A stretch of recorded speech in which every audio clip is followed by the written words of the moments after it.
Hello and welcome to episode 329 of the Crate and Crowbar, a PC gaming podcast, being recorded on the 25th of June 2020, a sweltering hot day. I am almost liquid. I'm also Marsh Davis, and I'm joined by a roasty Alex Wiltshire. Hey, hello. And a sizzling Tom Senior. Good day. So, apologies for the tonal whiplash this will induce, but I feel like we need to address the industry news this week. It has obviously been extraordinarily bad with the outing of a large number of sexual harassers and criminal predators in all kinds of positions across the industry. And really the sort of the prevalence and extremity of the behavior that's been described is really just incredibly dismaying. And if it wasn't already clear from the previous wave of Me Too revelations, there's obviously something about our industry's culture which just allows this stuff to happen.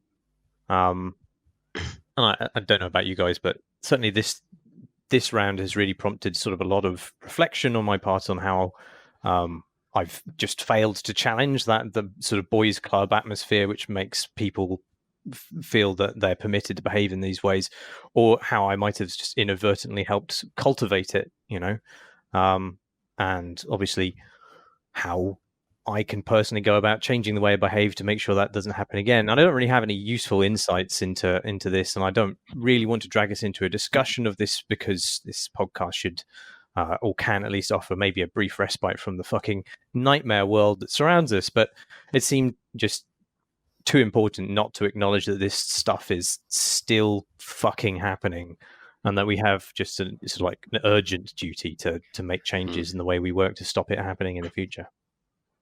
Yeah.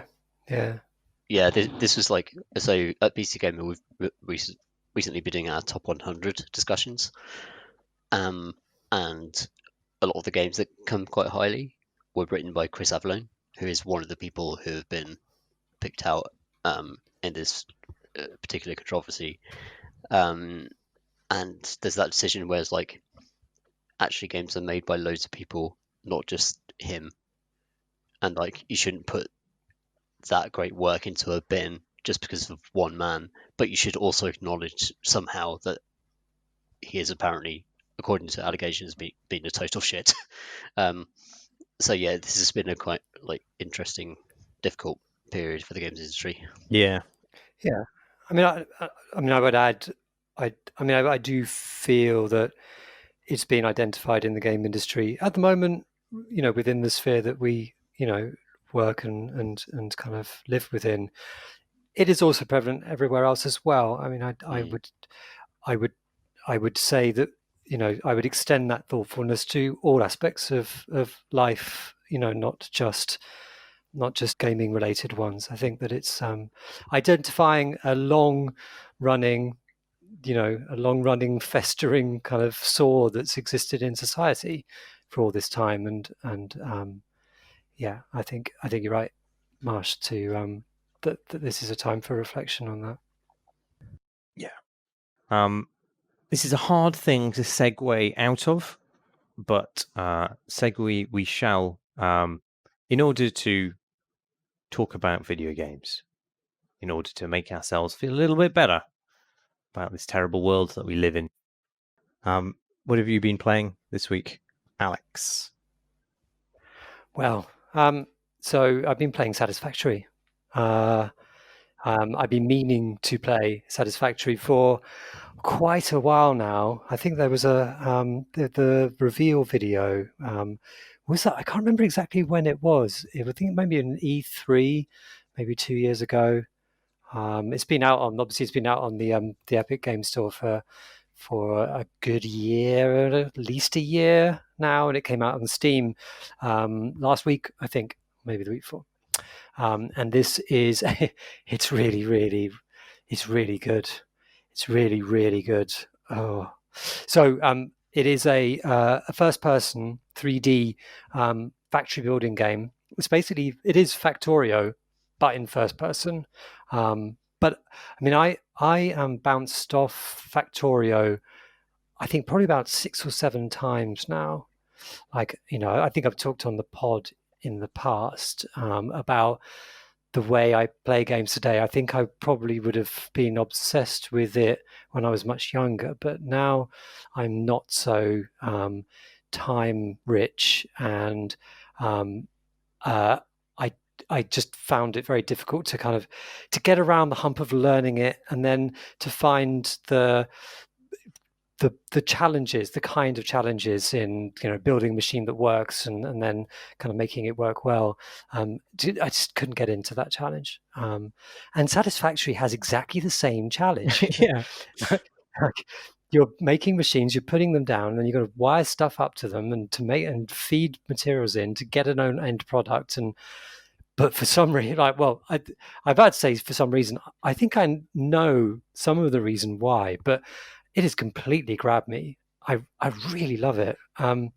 So in Satisfactory, you start off kind of in this kind of pod, and you're just sort of presumably in orbit around like an alien planet, and you're kind of jettisoned down. You're in the pod. It's all in first person from the start. You can see going through the atmosphere out the window, and you're holding on, and physics stuff is happening all around you, and it's kind of exciting from that moment. And you touch ground, and then the pod opens, and you are just in the world. And this is a good alien world. Like, despite it being a factory building game, it's actually a good space kind of exploration game, like a sort of alien planet exploration game as well. There are kind of interesting biomes to explore, and there are kind of monsters to kill, and things to discover, like spread out across this vast world. And it's exciting to explore it. It has the air of being randomly generated, like procedural, not in the sense of it being boring, but simply because it's so big. I associate that kind of thing now with procedural stuff, like a big expansive world, but it's actually all hand made, which means it's interesting. It's just well paced and that kind of thing. It's worth exploring. But from the off, you're going to be putting down your kind of buildings and your workshops, so you can start making stuff and getting as you sort of mine out some iron ore, and you find some recipes that kind of allow you to build your first smelters and your first mining machines and your first conveyor belts and things. But every step along that line feels like you're doing it. You're doing it for yourself. Like, you're on this planet and you've made it for yourself. It has a bit of that Minecraft feel to it, where you've carved out your space on this planet. And at the start of the game, you're initially going for, and I kind of apologize because certainly one of our community members, Kane, who's on our Discord, he's like a massive Satisfactory fan, and I kind of apologize to him for my faltering efforts here, because I'm nothing like as proficient as him. But initially in the game, you've got this sort of base thing which is telling you what to try to make next. It says, oh, make this number of iron bars and that number of this and that number of that, and if you put them into into your kind of hopper thing, then we'll unlock this stuff for you, and you can go on to the next tier and you can make new stuff, and it kind of expands out like that. But you constantly got something to aim for, and that's like one of the first reasons I find it sort of much more comprehensible, much more engaging than I found Factorio. Factorio puts you on a tutorial and you're kind of told to do a thing and to solve the thing. And this one, it says, we want these materials, and it lets me just dick about. And it's all from the first person, so it's totally physicalized. You see your machines, you can see them moving, and as when you set up your first miner, and you see this great drill come down, from the top of the machine, and then digging into the earth, and there's kind of dust going everywhere, and then you attach your conveyor belt to it, and then you see this stuff just flowing out from it up the conveyor belt, and you attach that to a smelter, and then once you've wired that to the power source that's on your base, and it starts up, and there's even when you go in to inspect it when you're pressing the E button next to it, and you've got this little screen and you inspect it, there's an on-off switch in it, and you switch it on and off, and it just sort of powers up and down, and you're right there, and it's that physicalization as well that really makes it kind of, this is my machine. and I constantly, you're getting these little milestones, and because I'm not being given any tutorials on, no, this is you need to grab a hand, and you need to put the grabber hand this orientation to get this off that, which is very much Factorio style. It's much more, Factorio is a little bit more pernickety, which is not to say that Satisfactory is kind of easy. I'm constantly screwing stuff up and things aren't working properly and I have to go take it all apart again. But it's just, I feel like I'm learning it off my own bat with tools that I know, because it's first person, and I look somewhere and I go in the menu and I place it there. It's and interspersed, and as you were going along here, you leave your machine running as it's making a bunch of iron plates or something for the next order, and you go off and explore for a bit, and you go off and you find some weird precious stuff which you're then told is useful, because you bring it back and you can research it, and you haven't seen this pink stuff. It's quartz, and quarks you can research, and that's what lead to you being able to unlock other recipes, and there are other, a better thing for killing beasties, and there's jetpacks to find, and there are cars you can build, and this game is vast. I mean, it's the world is vast, and I'm still not really quite comprehending just how large it is, because I've reached the edges, but I think that my starting point is quite on the edge. There's a huge interior area that I just haven't really gone into yet. Like, there are some areas that are gated off because they're kind of filled with this poisonous gas stuff, which I haven't got any. I just can't survive yet. But most, it's very open, the rest of it, and governed really by my ability to walk there and back, within the time it takes me to go back to the base, because I need to look after stuff. And I'm kind of, I could talk about this for ages, but there's one moment in it that happened the other night that made me so excited and pleased with myself that I couldn't sleep. Was when I hooked up my coal power station, and so up until that point, I had automated machines. Like, I was dredging up resources from the ground, and I had hooked them up to fabricated machines, which fundamentally automated the process of making stuff, except for the fact that I was having to put the energy in, because I only had biofuel power generators. Obviously you need power generators and power lines and things hooked up to everything in order to for everything to work. But coal power is the moment where if you can source coal and you put a miner on it, get the coal into the thing, and then you find a water source and run pipes from that water source to the power station, now you've got automated power. And now your machine will work completely outside of your stuff. But for me, this was a vast job. So the nearest coal field, so there's so many steps. And this is what really makes me proud. There are so many steps involved. I've got to source coal, and it's actually fairly easy. There's a way that you can just scan for stuff. But the nearest one was 1.5 kilometers away. So I had to go out there, had some adventures and try, sort of facing animals on the way there, cleared them all out. Once you've killed creatures, by the way, they're kind of gone. I mean, I don't know whether they respawn later on in the game or something, but once they're gone forever. So you're not under threat of attack all the time. But when you go into a new area, essentially purging this world and scouring it for all. So that is the subtext. You are really, really doing nasty stuff to this. The smelters belch out black smoke, and I know that once you have nuclear power stations, you create nuclear waste.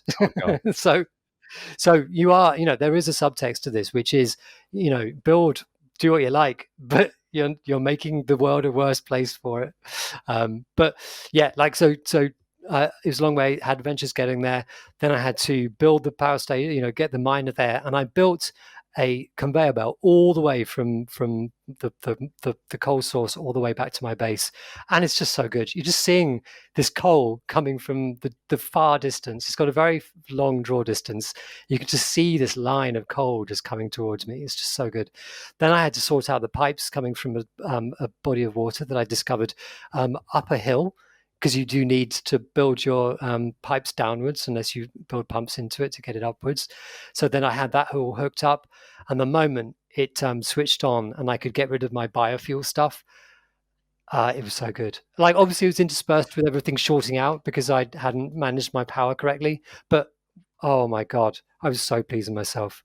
Now I have two of these things. I've got sort of, I divide up my pipes of, you're sort of, you can do as much close related stuff as you like. Like you can spend loads of time optimizing. Like there's ways of running overclocking stuff, but then they increase, so that you can get the rate of production to match the number of resources going in. So you're looking at the speed of conveyor belts, the speed of production, how fast the next thing down the chain will need those resources that the products that you're making. But then, of course, that changes the power needs, and like it's really, really, really good. Really good. I'm interested that you found it, the first person, so much more approachable, because that does sound more approachable to me. But also, from the perspective of laying down a complex machine, it sounds like it'd be less useful than an isometric perspective. Yeah. So I think that Factorio is more pernickety in the sense that the way that you have to lay out things in a slightly, like the grabby arms have to be here and they have to be oriented just right. It's a bit looser, Satisfactory, and I'm constantly messing stuff up. The conveyor belt. The conveyor belts are fairly, when you lay them, it's really simple and it's very satisfying to do that.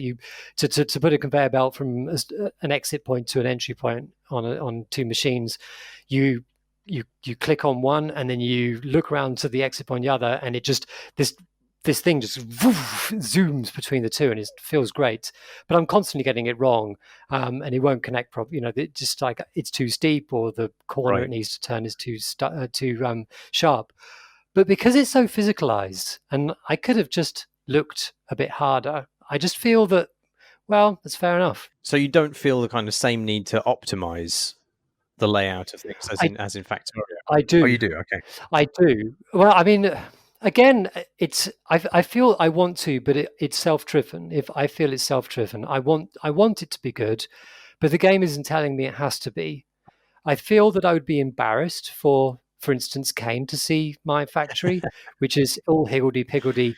Let's start it off with good intentions, and now I've got this rat's nest of kind of conveyor belts because of a particular way I laid out the way that where the oil, the steel line is kind of on the edge because I put it on last, but then these products now need to go right to the other side at the back of the thing. So they've got this awful, terrible loops of stuff going all over the place now. But I'm relishing actually, now I understand a bit more about how better to be efficient about my sort of iron ore production in particular, and I found some richer sources, and I'm actually relishing. They are on a plain because at the moment I'm building on a hill, and I'm kind of relishing the idea of just going, okay, I'm going to rebuild this factory. It's going to be the best factory you've ever fucking seen. And that's self-driven. I mean, the game is nudging you in that direction. Like right now, actually, there's one more thing I've got to describe. Right now, I've got an order for for me, very advanced products, and a lot of them, and it's just going to take a long time to make them. And if I want to make 500 of these things, it's either I have to wait around for ages, during which I can explore and stuff. There's other things I could do, or I could build my second factory. Who knows? I can do what I like. But it would be a good idea to kind of, if that's the measure of stuff later on, and these become the kind of the mid-tier things I need to make and always have on hand, I'm going to have to get more efficient. But that's cool. I like that. That's. I mean, this is a factory game, and I do like Opus Magnum. That's where this lies, and it is tickling a part of my mind that does actually like that kind of thing. Just to, I have to tell you about the space elevator. Please tell me. So at a certain point, the next stage you need to, the next thing you need to build is a space elevator, which I didn't really know what I was getting into. What does a space elevator look like? I don't know. This one's really big. I mean, it's really, really big, to the extent that I can see it from wherever I've gone on the map. It's really handy because it's sticking right up into the air, into infinity. It goes up into the sky as far as you can. And when I built it for the first time, so the kind of the base kind of part kind of all assembled in a kind of wonderful way, but then in the closing part of the animation of its construction, this wire came down from infinity space, came down with these hook kind of bits on it, and it lowered down onto this base that constructed around on the ground, and these vast huge hooks clanked into place to hold this wire in position, which presumably is connected to whatever's in orbit or whatever. But like, oh my god, this is huge. And it's just this game, I don't know what engine they're using, I don't know what technology they're using, but it is remarkably, like, being able to see things working from a very far distance is amazing. Being able to see that far is amazing. I watched a video earlier on today about what are called hypertubes, which are these tubes that you can establish. They're a bit like they're pipes, but they're for transporting you. So you jump into it and it zooms you through very, very quickly. And it turns out that if you put multiple entry points next to each other, it speeds you up into infinity. Kane actually sent it to me, and you can go really, really quickly and sort of go into space. But like, this player, he could see his original base right into the distance, and then smoothly, like, he's jettisoned with this launcher very, very quickly across the whole map, and it's just runs it all. And all this time, the machine's working, everything animating. Oh, it's so good. I could talk about it for ages, but it's such a good game. It's such a good game. It sounds amazing. It sounds like the kind of game I wish I would be good at. So that's what I felt about Factorio. Yeah. I wish I could be good at Factorio, and it's turned me off over and over. Like, if you do, it might be worth you having a little tinkle. I might have a little tinkle. I'm excited by the exploration part of it as well. I think one of the things that these games like Opus Magnum, which is obviously a different sort of game, but it's very abstract and quite cold, and having it rooted in a kind of larger environment might be sort of a bit more of incentive for me to pursue these things.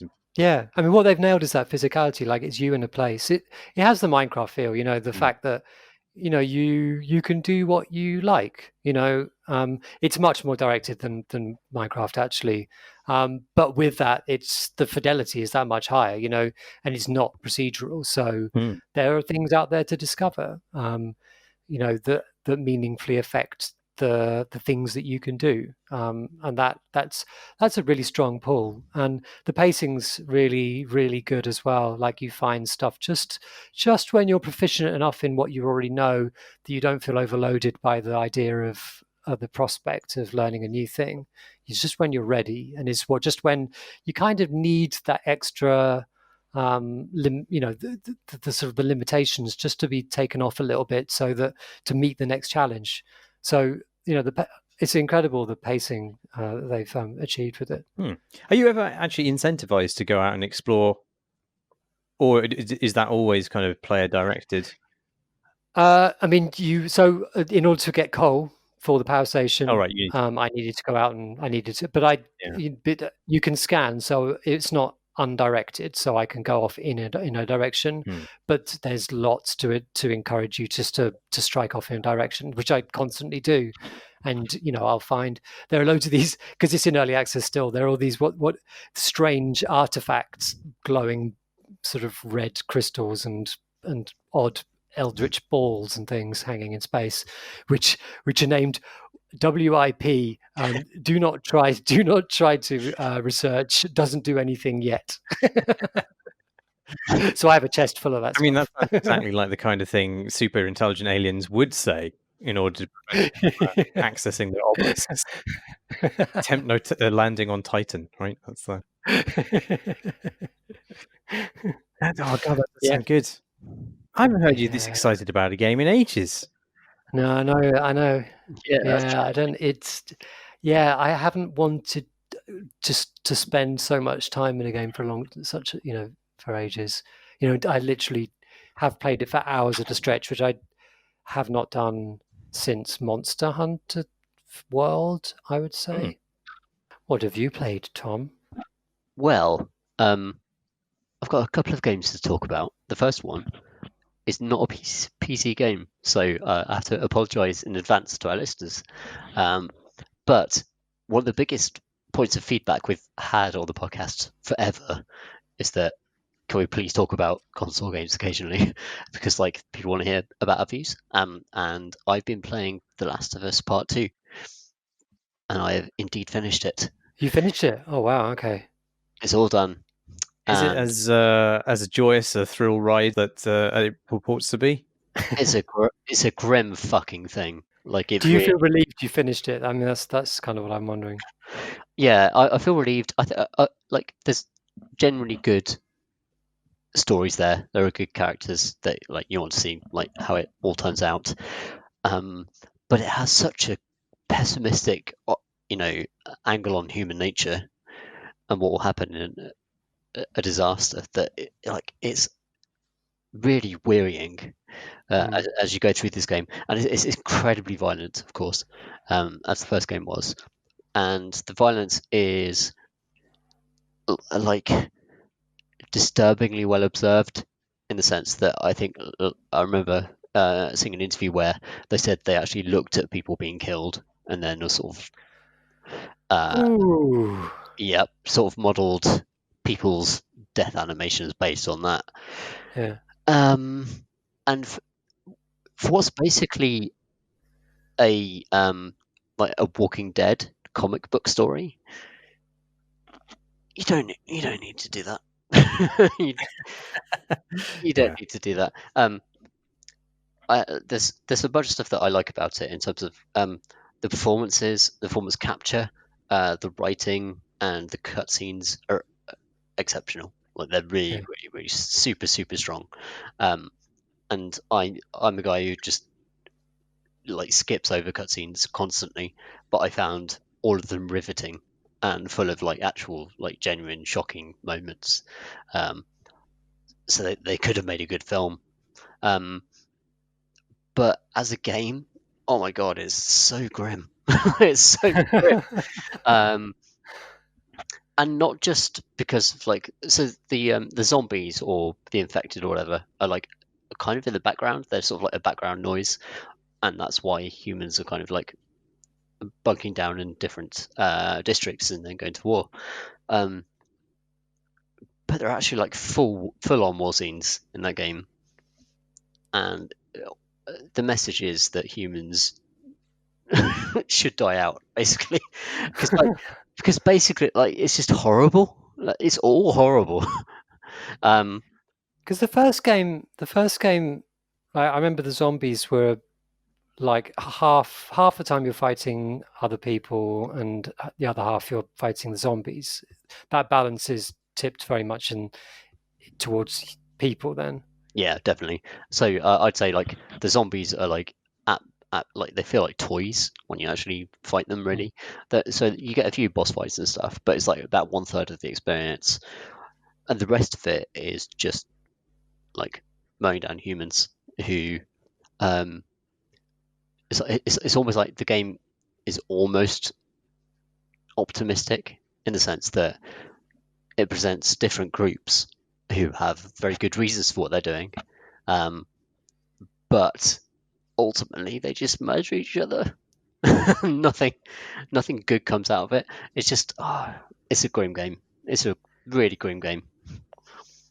It's funny because it doesn't really. I mean, I don't know. I mean, obviously, Naughty Dog couldn't know what it would be launching into. Like, Hmm. if there's anything that I, that if there's any through line of understanding of human nature that sort of seems to be coming through the COVID thing, is that in general people Band together. want to help each other and band together. Yeah, that's right. That's right. So does it? I mean, does it feel like it's a false reading of what what the sort of the post-apocalyptic scenario would be? So there are occasional moments where people do band together and create new society. Like there's a group that creates a new kind of village in the American kind of like football arena, and it's like, yeah, that's probably what would happen. And they've got a really good system for. They've got like creches for children. They've got hospital bits, and they've actually like recreated society basically. But the ultimate message of the game is that everyone is made of revenge and must kill people who have wronged you somehow, which is quite sad, really. I mean, it's definitely not a game I want to play. Like, I remember seeing one of the kind of reveal trailers for it. I don't remember whether this is an E3 or what, but it was a trailer in which somebody was being hung from a tree, and then your character goes around and shivs people in a particularly gruesome way. And I just remember watching that and thinking, and I've watched plenty of extremely violent trailers in the past, and none of them have made me think, oh, I actually want no part of that at all. That looks like an extraordinarily horrible experience that I don't want to play. Yeah. But even though I have that reaction, I don't know that I would dunk on it in the way that a lot of the internet has taken against it as being artistically invalid for those reasons. But sure. Obviously, none of us has played it. Is it artistically invalid? I would say not at all. I think it's actually ultimately I really enjoyed it. I think it was obviously enjoyment isn't an artistic measure, but I think it's really good in terms of the character studies of the two. So the reason why I'm struggling is because I can't talk about it without spoiling stuff. Yeah. Right. And what I would say is that the game presents multiple perspectives on what's happening in the main plot, which it initially seems like a kind of heart of darkness, revenge thriller, then becomes much more complicated when things switch around and change. I see. And I can't say more than that without properly spoiling stuff. But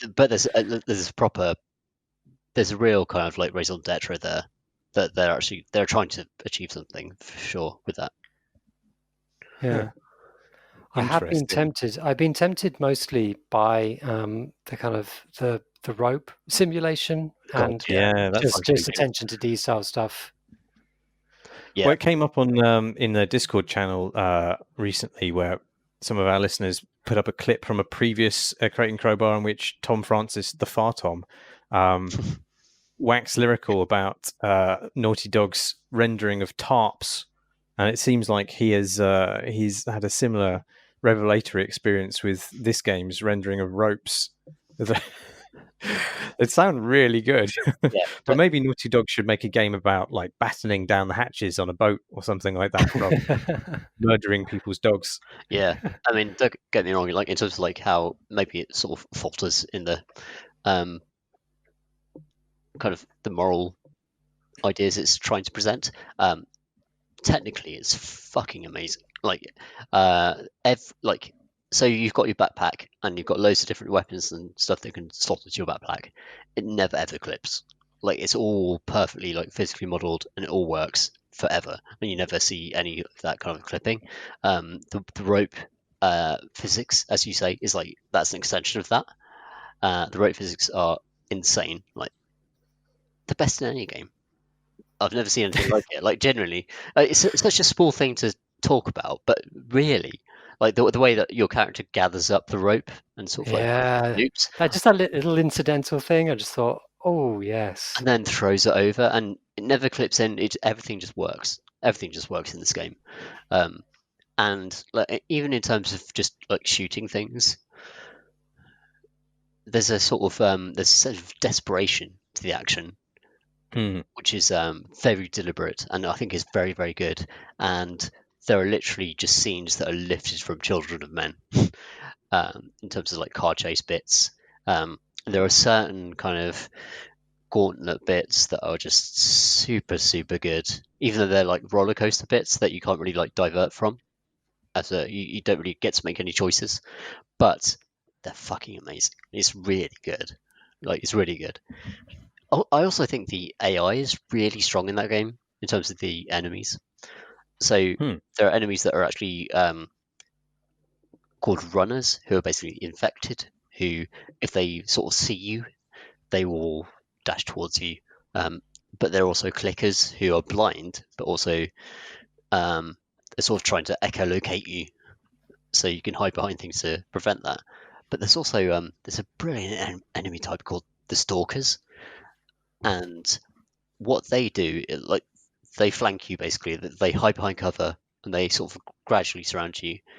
But I'm certain that they deliberately make sure that when you're looking for stalkers, you see their legs just before they dart off. So you actually, like, you can look around a corner and you can hear them. You can always hear them, but you'll see like the bottom half of their body before they dart off, and that seems so deliberate. And there's so many touches like that throughout the entire game. Even the way that humans hunt is really, really good. I think the AI is exceptional in that game, and that's one of the things I've not seen really talked much about. Yeah, I haven't really, because I found the actual one of the things that stayed with me from playing the first Last of Us is actually just, I mean, when I stopped thinking about what was actually really going on story-wise, the combat's really good. Like, there's this interesting, really distinctive, scrappy sort of quickly craft this breathless kind of, if I can head around there, coming in and out of their consciousness, half stealth, half action, real cool scrappiness to it. And yeah, I haven't really seen very much about that. Yeah, that's definitely absolutely intact in Last of Us Part 2. And it's... When you say that sorry, mate. No, go, Karen. When you say that the AI is good, like for example, the human AI, are you talking about how credible it feels or how exploitable it is? I'd say credible. There were certain moments where I could exploit the AI, where I knew if there was one way into an area, I could just throw a brick and make a noise, and they would all queue up, and I could just shoot them in the head, one after the other. But that was very, very rare. Like, it's really rare that I could do that. Most of the environments are so open, and what impressed me about the AI is that the characters were just so adept at moving around those arenas in a way that would make sense to try and kill you. I think, yeah, I saw like, it really struck me as being a particular strength of the game. I've seen some clips of it by Sunny Legend, who does sort of like extraordinary finesse moves and records them from Dark Souls, etc. And it's really marked how different his clips from The Last of Us 2 are, because even though obviously what he's doing is extraordinarily proficient, because he's surviving, your character still looks like you're flailing desperately and could be shivved or just have her head bludgeoned in at any point. It obviously communicates a different thing about combat than most other games do. Not something that I necessarily find attractive, but interesting. Yeah, that's a really good observation, actually. Like, it absolutely. The point I keep coming back to is Children of Men, that film, and the actual kind of like brutal, unflashy violence of people just trying to survive. There are some direct references to Children of Men in The Last of Us Part 2, particularly in terms of some of the car chase scenes, which are excellent. like they owe a massive debt to that film. Hang on, there's working cars in the Last of Us 2? Yeah, you get to drive. Oh, You get to drive cars. Of course, you can drive cars, Marty. You get to drive of cars. course. You get to ride horses. And your horse. God, I just don't want to spoil things, but like, yeah, just be prepared for your horse to get blown the fuck up. Oh no! Oh, Yeah, it's gonna happen. I don't know. I'm sorry. Horses have it coming. But yeah, I think it's a spectacular game, but I don't know what the kind of value of it is in terms of what I mean by that is like, if you're going to make something from scratch and you want to give someone an experience, do you want to make them fucking miserable about the world and humanity, or do you want to actually say something else? I mean, that's legitimate if you have something profound to share. And while it sounds like this game does have things to say, they don't sound particularly profound. The only thing like I would say about the game until the final third, because it presents like many sides of the revenge fantasy that's happening, and which implies that like people aren't innately evil, basically. Okay. So they're trying to like counter the idea that the sort of like, oh, this person is just a psychopath and wants to kill everyone with a baseball bat. That's not a thing in this game until the final third. I think they really shit the bed. Oh no. Yeah, with the final sort of faction that you encounter, where they're just like straightforwardly, absolutely evil.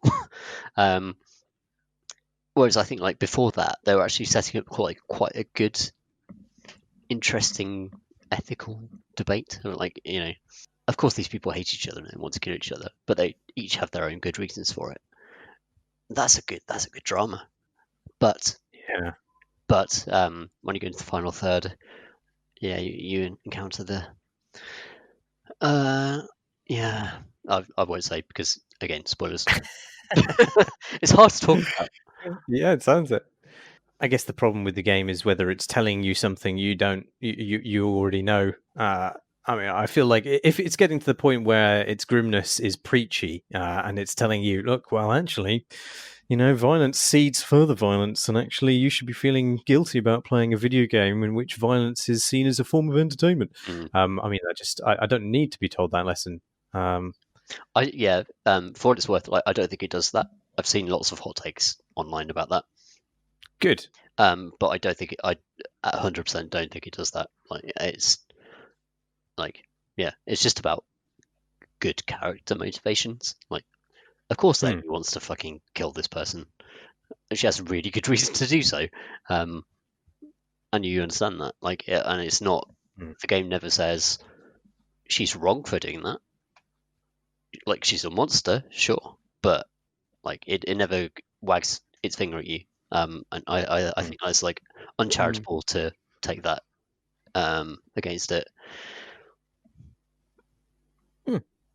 Maybe I will play it when I finally get my PlayStation back. We shall see. What else have you been playing, Tom? I've been playing Humankind. And Humankind is a 4X strategy game, historical one. That is basically like. Does it provide you with lots of hope for Humankind? Was it a tonic? I mean, it's much better. It's much better than The Last of Us, in that respect. So Humankind is basically like Civilization, but it's Amplitude's take on Civilization. And Amplitude was formed not too long ago, probably like 8-9 years ago, and they made Endless Legends and is it Endless Space? Yeah, Endless Space and Endless Space 2. And I've been following them for ages. And their strategy games are really good, and I'm delighted that they're actually taking on Civ, because I found that Civ 6 particularly was so weak, and it was such a kind of like you have no competitors, so just do the same thing again, but with like a poorer, a worse art style. And yeah, it's really great to see someone like actually like step up and say, okay, yeah, we're going to do this. We're gonna make a historical civilization game, and instead of actually like occupying a character, like instead of stepping into the sandals of Caesar, you are actually like you embody the spirit of the culture. Is what one of the developers said to me. And what that means is that you get to adopt a culture once you've settled in a city, but then you also get to like merge with other cultures as you kind of progress through the game. And the victory conditions are not like you can get like military victory conditions that like if you actually conquer everyone, you will win.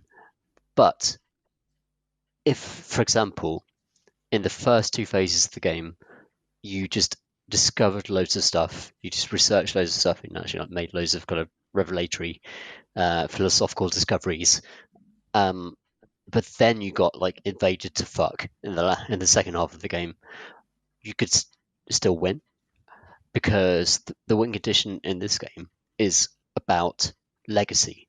It's about the impact you leave on history rather than pure like military conquest, or like even the way that the culture is framed in sort of Civilization, like that's still a type of conquest. Whereas in this, it's like if you have actually like made X number of discoveries, you've already won. Like you've actually like secured your place in the canon, and When does it tell you you've won? At the point where you tip over into making a sufficient number of discoveries, or can you just become extinct and then the game carries on for another 1,000 years and then it tells you won after all? I think the latter actually. Oh wow, okay. Which is nuts, right? Obviously, you don't want to just sit there and just like not play the game for ages, but I guess you can fast forward and see where it ends up. But it's just a very different take on the 4X thing, like especially because like combat is so bad in those games. The idea of like just stacking up a big kind of pile on hex and then left clicking and the right clicking on another hex. So in this game, when that happens, as in Endless Legend, it widens out into an actual battlefield, and you actually have to order your units around and actually do stuff. Or Total War sort of thing, real time sort of thing. Yeah, almost. It's still turn based, but like a portion of the map opens up, and that's the combat area, and you've got like 3 units, and it's still like hex. It's still turn based and like hex based, but you get to move your units around and actually like kind of you can actually beat the odds by actually playing well in that context. This was an Endless Legend thing that didn't turn out terribly well, but they've tried to adapt it. So like I can't vouch for its quality because I've not played it, but it's very interesting. Like it's a really cool take on this.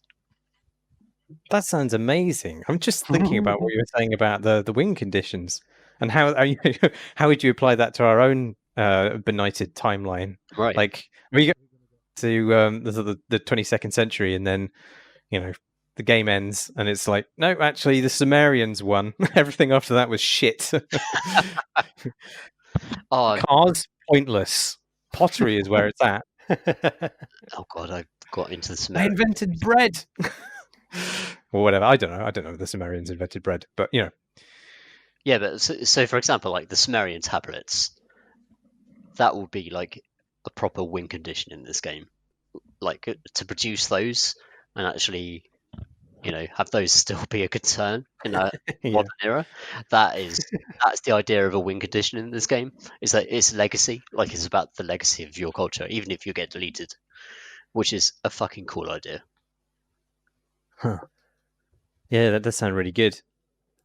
I do like. I mean, the sort of the Civilization. One of the struggles that series has had is with winning being a matter of dominating. Which is just one vision for what's kind of, I shy from even using the phrase, but like a successful civilization, successful culture. Right. Like, and there obviously there are cultural victories now, but I like to sort of shear all of that away into, these kind of much more. Well, I mean, it assumes cultural. that everything is literally competition rather than more of a continuum. Mm. But yeah, gosh, that sounds exciting. It's been a long time coming that somebody's really shaken up the Civ template, I think. Yeah, that I gave Civ 6 a 5 out of 10 Oh, in Edge. jeez. Oh, so like an 80% from PC Gamer.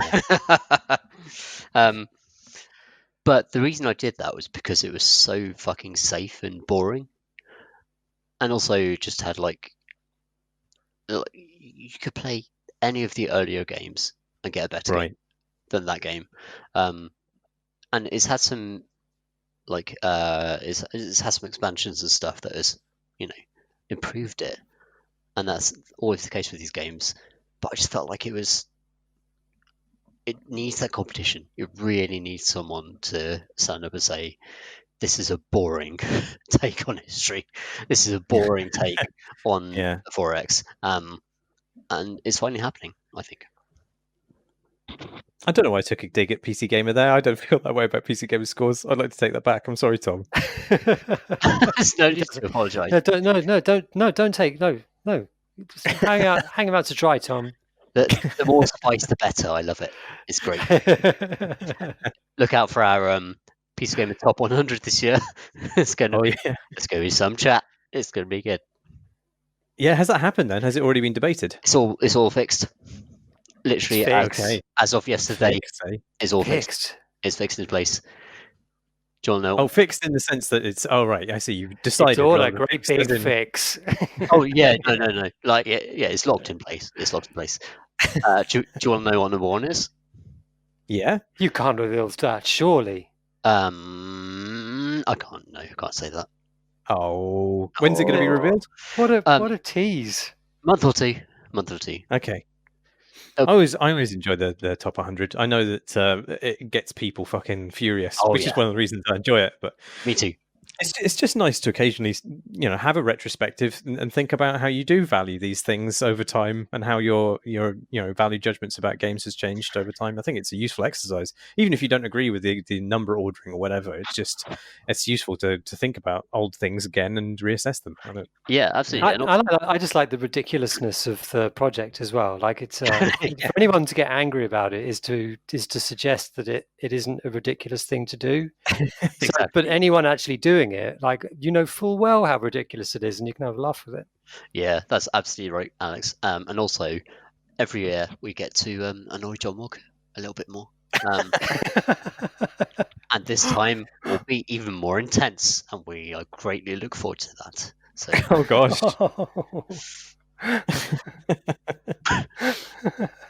Cruel. So Satisfactory is number one then. I mean, it's got to be, really. Well, we'll see.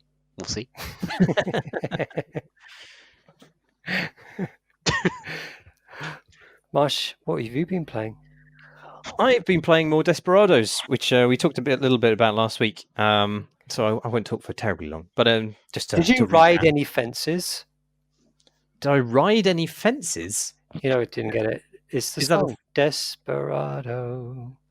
Why don't you come to your senses? You've been out riding fences for too long now. Would that represent your experiences in Desperados the game? I've never heard that song before. Yeah, same. Oh, that was crazy. Jesus Christ! What a couple of not cultured enough. Same. I'm sorry. Why? I don't even understand what riding fences means. I don't know either. Where it's going over them or whether straddling them for a while. I don't know. Can you do the next verse? Huh? Can you sing more? Can you do the next verse? I don't know what the next verse is. or at least the chorus. Is that the chorus? I think that might. Well, I don't was think the chorus. It doesn't really have a chorus. I just replayed it in my head. Good song. It's a really good song. Look it up. I'm gonna I look. might. I hope that doesn't get us a copyright ban because of your perfect Right. rendition of it. It was beautiful. It's a song by the American rock band Eagles. Oh, is it? Oh, right. I Oh, thought I Yeah. knew. It's Eagles ranked at existed. 494 on Rolling Stone's 2004 list of the 500 greatest songs of all time. So get in there, Desperado. Wow. Oh. Yeah. So no, I haven't ridden any fences, which does sound like that may be a thing you would do in America, where they didn't fully embrace the style as a means of getting over fences. So maybe an awkward straddling of a fence is the natural calamity that befalls anybody who tries to climb over one in the Old West. It doesn't happen in the game. It's a stealth RTS where you control five Old West archetypes who all have various different abilities, and you go around stealthing and stabbing your way through canyons and farms and bayous and New Orleans, and it's all viewed from a sort of like faux isometric perspective, which you can rotate. It's fully 3D, but has the kind of immediate look of one of the ye olde isometric games, and it's really fucking good. Like the combination of those characters' abilities, it just has a huge number of possibilities that emerge from that, and they're all really exciting. And you can pause the game at any time, and you can queue up actions, so you can sort of have the characters cooperate with them when you hit the enter button, so that they do things simultaneously. And that is it's really good, and like it's really good up until a point. And it's a really weird point. Like it's just this level. I don't think I've ever experienced this to this extreme in a game, where a game has just completely 180'd in its sort of attitude towards the player, and it feels like the levels leading up to this. It's quite a long way into the game, I guess. Maybe 8 levels into the game or something like this, and the levels are big. They take a long time, or at least they do for me, because I like because they're so fun. They're like little playgrounds. I want to just fuck around in them for ages. So like one single level took me like 4.5 hours to complete, because I was just fastidiously going around killing every single bad guy I could find and hiding them in a single bush for no real good reason. But the thing about its mechanics are they're so encouraging. It's just like the game is this constant cheerleader for you, and you're like, oh, I wonder if I could do that, and the game's like, yeah, go on, do it, yeah, oh, that was great, yeah, oh, yeah, well, how about doing this? That's even better, you're amazing. And you're just constantly improvising in new ways to combine your characters and their abilities, and it's just so just a joyous yes man to you. And then this level is just like, no, you can't. No, you won't get away with that. And it's miserable. I've never had a game just turn around and just fucking punish you for trying to experiment or do anything. And so it takes away all of your skills, which is a bad thing to do in games anyway. Like that whole first person thing where you get nobbled over the back of the head and they take away your weapons for a level. And that's always shit. And it's shit in this RTS as well. At least I think it is. And it's after like a heavy night out is the excuse, and you've deposited all your tools basically on a boat. However, if you go to the boat first, as I spent a long time doing, you can't get your weapons. You have to do the level first, how it believes you should, and then get to the boat. You can't just get to the boat and then come back and do the rest of the stuff, which just feels like, I mean, for one thing, it's badly worded instructions, but also just like, come on, why not allow you to do that? You know, it wasn't like it was without challenge for me to get to the boat without my tools. So I don't see why I shouldn't have been. Anyway, but aside from that, so it takes away all your tools. It also is just like a step up in the difficulty of the enemy combinations that you face. Oh, right. So in addition to not having the tools, it also ups the fundamental difficulty.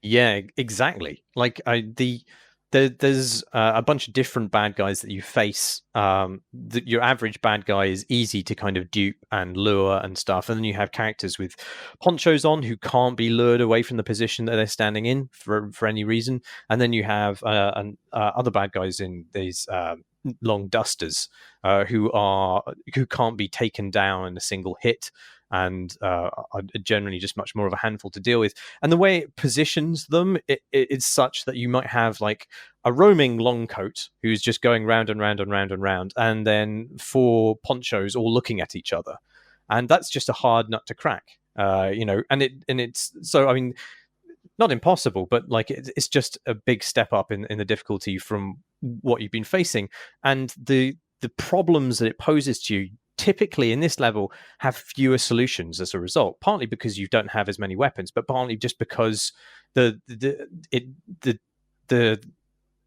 difficulty posed by the scenario suggests really only one particular way of tackling the problem, and if you think there are more than one way, then you'll be punished for it. Basically,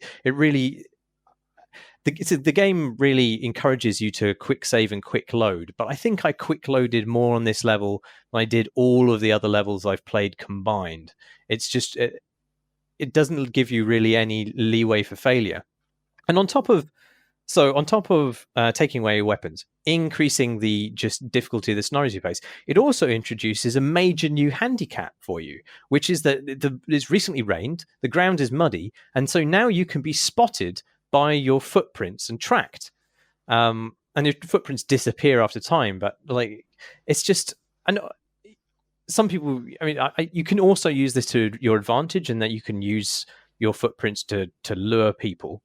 But you already have the ability to lure people, and that ability is consensual in the other occasions you use it. And this is just, I don't like. Fine, do one of those 3 things, but I don't know why you do all 3 of them at the same time. It's just cruel, and I don't know quite what they were thinking.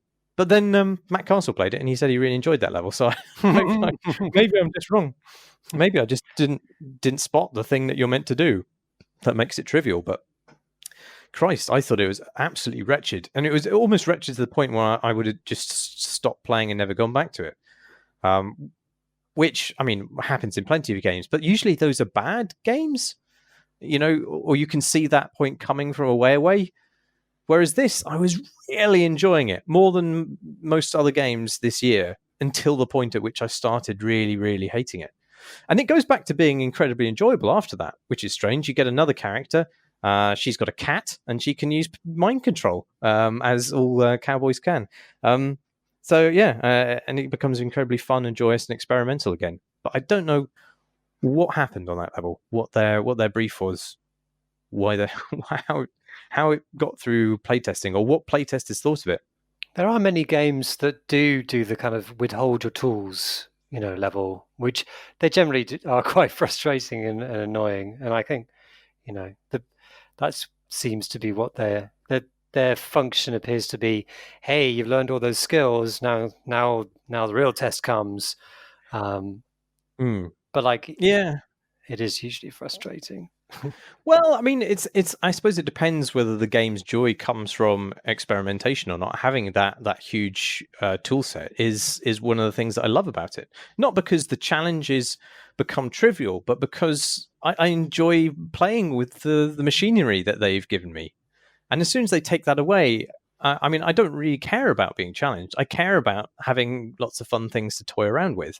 And so they seem to have misapprehended what I was playing the game for, which is not their fault, I guess. But also perhaps the game becomes much more about micro in a way which you could completely avoid in all of the preceding levels.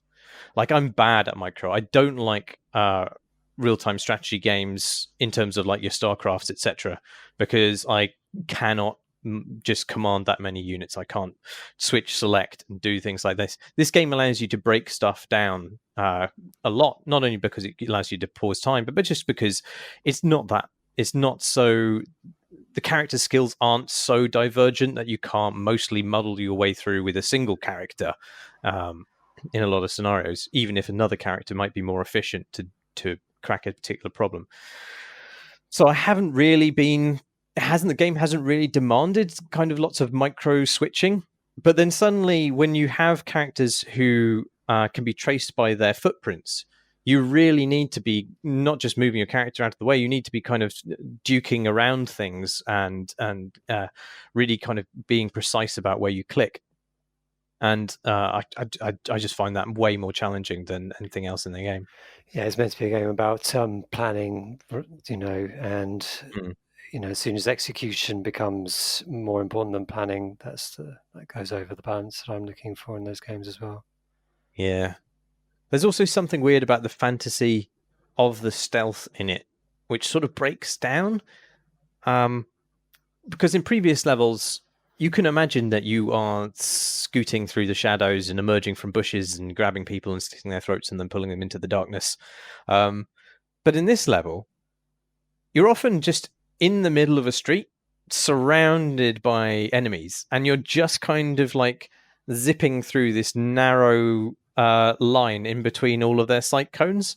And it just feels completely barking mad that you'd walk down the street, this busy street, and individually kill every single person on that street without them noticing. It just feels really, really strange. Yeah. I still recommend it though. It gets really. I mean, it's still a great game. Are you going to finish it, do you think?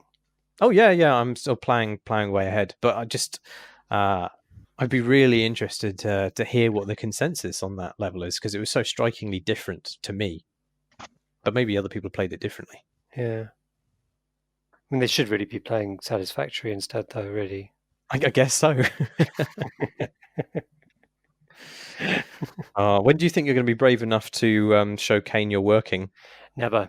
Because I've got grass growing through all my stuff. I haven't put any foundations down or anything like that. So it's just grass. Messy. It's a mess. It's a mess. Unless my mega new factory is like worth it, then I might showcase it.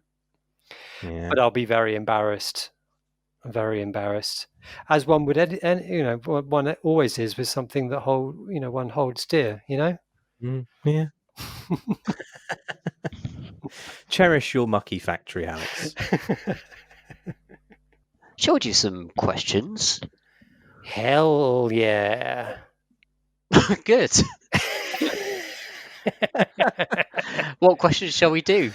I don't know. It's really hot. It's really hot. Hell yeah, but I meant the heat of hell yeah, which might be a heavens no. So I think we've had a few questions from the internet, but I think that I'm quite interested in asking questions of each other. As what is this? Personal questions? Well, not necessarily. Might be about games. Who knows? But it's extremely hot, and I can't be bothered to read the emails. So what I propose is that we each take it in turns to ask each other a question, and I will start. And I'm going to ask Marsh a question. And my question to Marsh is, what game has given you the most joy? Yeah, I mean, we talked about Fez recently. That's probably up there. That's a great one.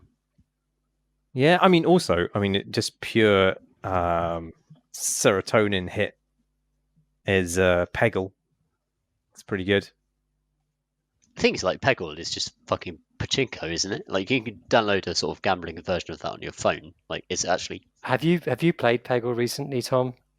Not recently. That game it's still got it. It really has still got it. It just has, like, as Marsh sort of decided to say, like, that chance, like, it dances between sort of chance and kind of and the sense that you do control it, and you can control it. Like, I think you can be bad at it and you can be good at it, and that little dance, it provides a lot of the joy, because you're kind of proud of yourself, and at the same time you you thank it for kind of, oh yeah, that went my way. Thank you very much. And the way that the little orchestral bit at the end comes up, that's still really good. What, the Ode to Joy? Yeah. Yeah. Um, So still real good. I would I'd like also to. say, Sorry, Karen Marsh. no, please. Oh, I was going to press you a bit more. Like apart from that one game, like what other games? What one other game has given you joy? You're exploring an emotion which is not that familiar to me. Recently, I mean, I think this has been mentioned in the podcast before. I think I name checked it not that long ago, but Wide Ocean Big Jacket really delighted me. It's an indie game that's in the Itch.io Black Lives Matter bundle, but it's also just purchasable from Itch.io right now, and it's just a really sweet little story about people going on a camping trip, but it's just told with incredible wit. Like the characters are just superbly characterful, and the things that they say are just very, very well scripted, and it also uses. I was going to say, I mean, it sort of doesn't really need to be a game for it to succeed in those regards, but it also does do stuff with the game space that is funny. There's a thing where it cuts away to sort of like a still image whilst people are talking, and it just presents their text on the sort of like black screen, almost like in a silent movie. But it uses that to great effect to kind of break up your experience of the 3D space in a way which it can set up jokes. It sounds, I've kind of over-explained it, but like, so you'll be talking to somebody and you'll be like, hey, can you join me at this table over here? And it'll cut back to 3D space, and he will have gone. And the thing he was holding will just drop to the floor, and then you'll turn around and you see that he's already kind of teleported to the place where you asked him to meet. But it's just little things like that. The stuff it does with the camera. There's an amazing moment in it where I thought it had really gone off the rails. I don't know. I wouldn't want to spoil it, but like something happens which just feels tonally completely wrong for the game, and I was like, holy shit, this is a dark place for this game to go. And then because once this happens, the only control you have is to kind of move left or right, and the camera just swings to look at each of the characters, and it does it in this kind of really kind of swinging and then sudden stop. And it's just this like slam zoom on all these just absolutely appalled looking faces, and they have the exact same reaction that you did. And it's just such a good moment because it just flipped. Like it's that moment where I was thinking the game had put misstepped, and it hadn't at all. It had done exactly the right thing, and that was a moment of delight. Yeah. So there you go. Sorry, I answered that more longer than I did. Why are you apologising, Marty? That's an exceptional answer. It sounded like you were flailing for an emotion that you've never felt, and then suddenly we were floored by the fecundity of your experience. But now we get to enjoy Marsh asking Alex a question. Yeah, what is that? What is the thing that I want to know about, Alex? Yeah. What is that? Well, I do actually have a question. I'm feeling it's a question I may have asked you before, but to compensate for that, I also have a follow-up, which is related. So, what is the name of your horse in Red Dead Redemption 2? Oh, God. What was it? It was something to do with backs, lumbar or something like that, but it died. What was it called? That's relevant to my follow-up. You know what? You know, back pain. There's like it's a back pain name because I think when I got the game, sciatica.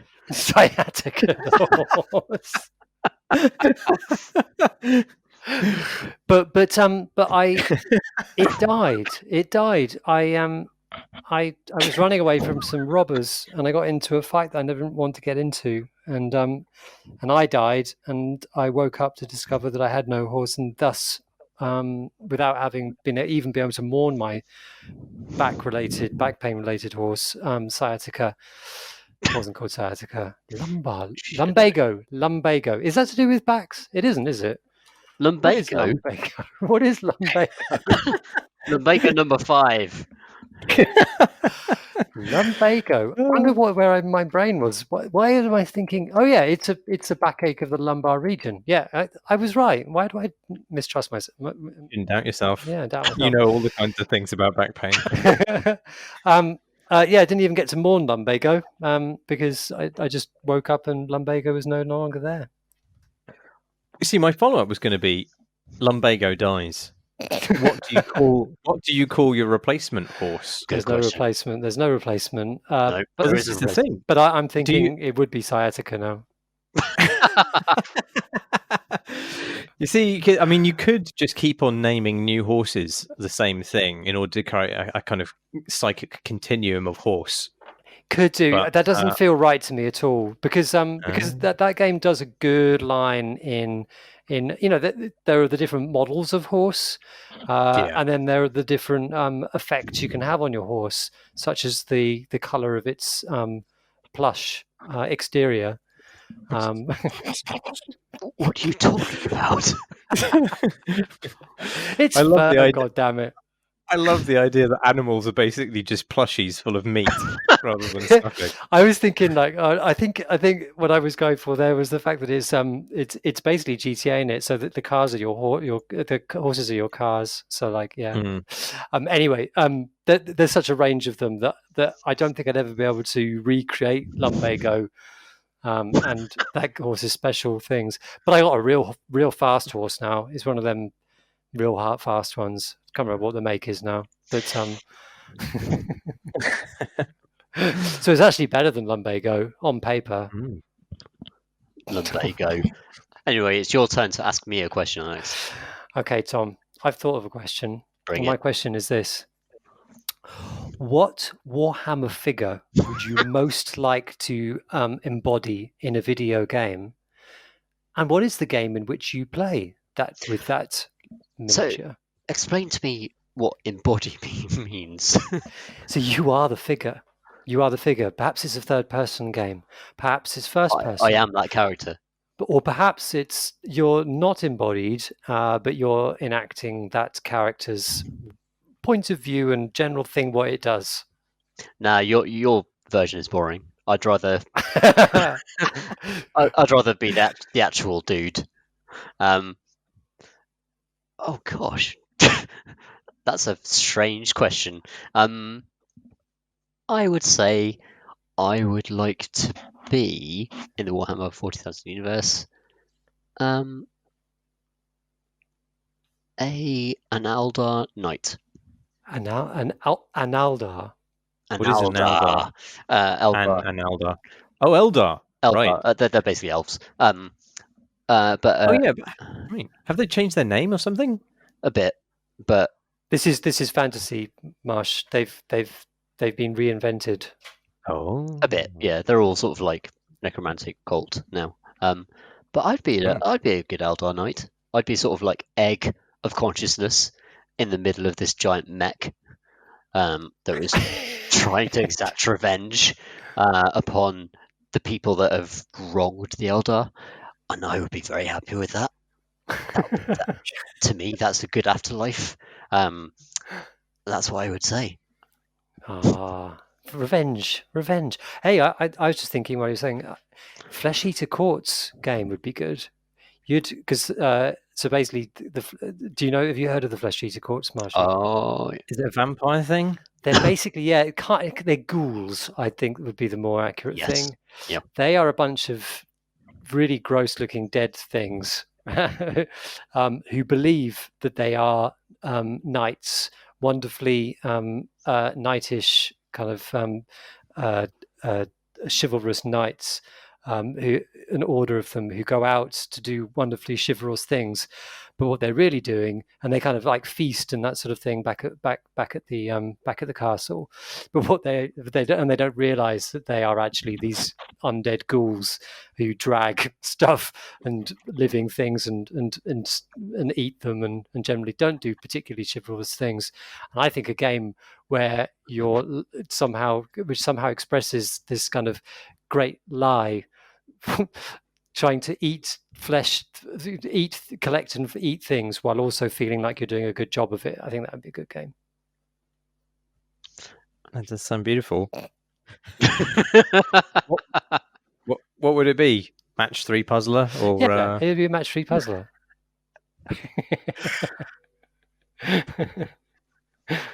Those are good questions. Wow. Yeah. Well done, everybody. Shall we call an end to these sweaty proceedings? Let's do it. I had to close the curtains, because I'm sitting in the window, as discussed at the top of the pod, and now it's dark. I'm sort of on display as the man in front of his computer on the sweltering night. Yeah. So I wanted to disclose this earlier, but actually I've got a little pot here with some cold water in it and a flannel. And what I've been doing is setting up a fan at maximum intensity just to my side, and also just washing myself down. Oh, wow. Every 45 minutes or so, because in Britain we just can't fucking deal with heat. Like, we just can't. It's just culturally impossible for us. It's sad. We don't have air conditioning, so that's how it goes. I wonder whether listeners will feel compelled to listen to the whole episode again with that knowledge now instilled. I've got a beautiful cold flannel around the back of my neck right now. Marsh, what's your situation? Well, across the course of this episode, I've gradually become more and more naked, so you can imagine that if you wish, or not. I'm just in my shorts now. That's where I'm at. Well, if you'd like to send us a question for us to ignore, we don't need to ignore them anymore because we'll be on fighting form. Indeed, it'll be cooler next week, possibly. You can send us a question at questions@crateandcrowbar.com, or you can tweet us at crateandcrowbar. All these recordings are uploaded as videos to YouTube, and you can find other nonsense bias there. The address for that is youtube.com/crateandcrowbar.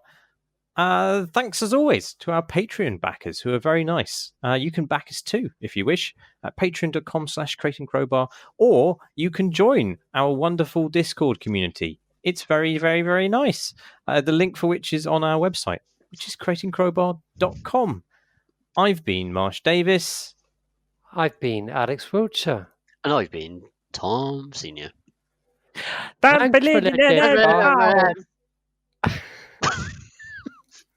wonder what new listeners make of that. Good question.